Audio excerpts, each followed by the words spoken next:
Proverbs 4, verse 23.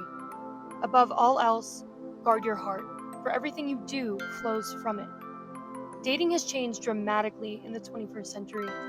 We have more ways than ever to meet people. Social media, dating apps, texting, DMs, matchmaking websites, literally thousands of opportunities to connect with someone. And yet somehow finding a genuine, meaningful relationship seems harder than ever. And why?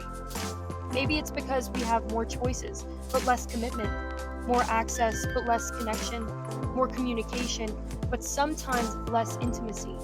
And somewhere along the way, dating becomes less about getting to know one person and more about constantly wondering, what else is out there?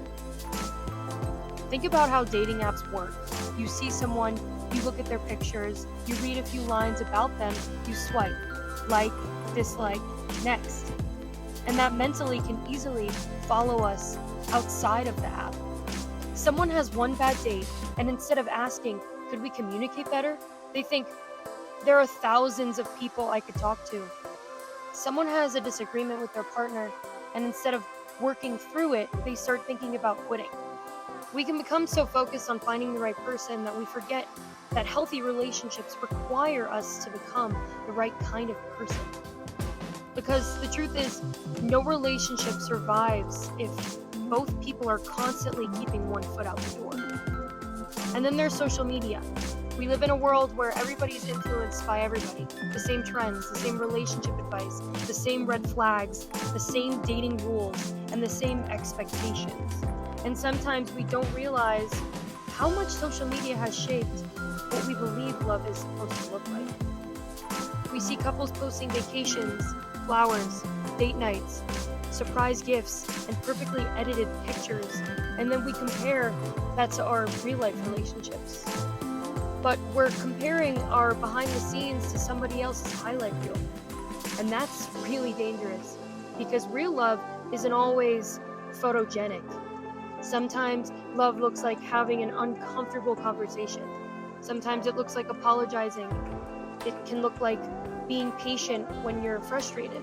Sometimes it looks like choosing to understand someone instead of immediately labeling them. And there's something else we have to talk about. It's individuality. God didn't create you to be a copy of everybody else. Romans 12 verse 2 tells us, do not conform to the pattern of this world, but transformed by the renewal of your mind. That applies to dating too. And you don't have to become somebody you're not just to keep someone's attention.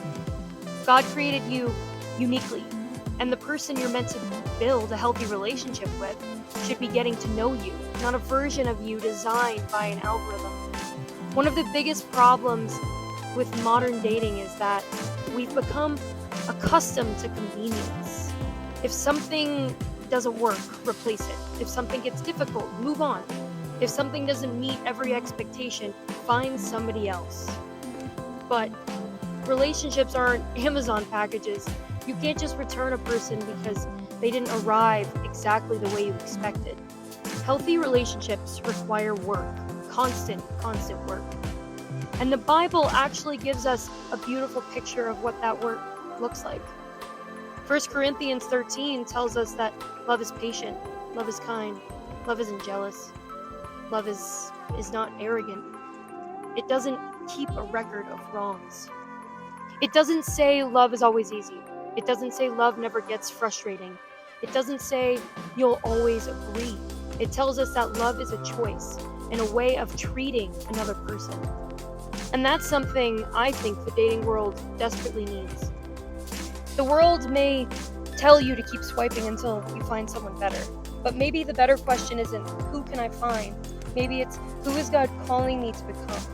Because real love isn't built by two perfect people. It's built by two people who are willing to grow, communicate, forgive, serve, and choose each other even when the relationship requires work. So guard your heart. Protect your individuality. Don't let an algorithm define your worth. And don't confuse having endless options with having meaningful connections. Because sometimes the greatest blessing isn't finding more people. It's learning how to recognize, value, and love the person when they come into your life.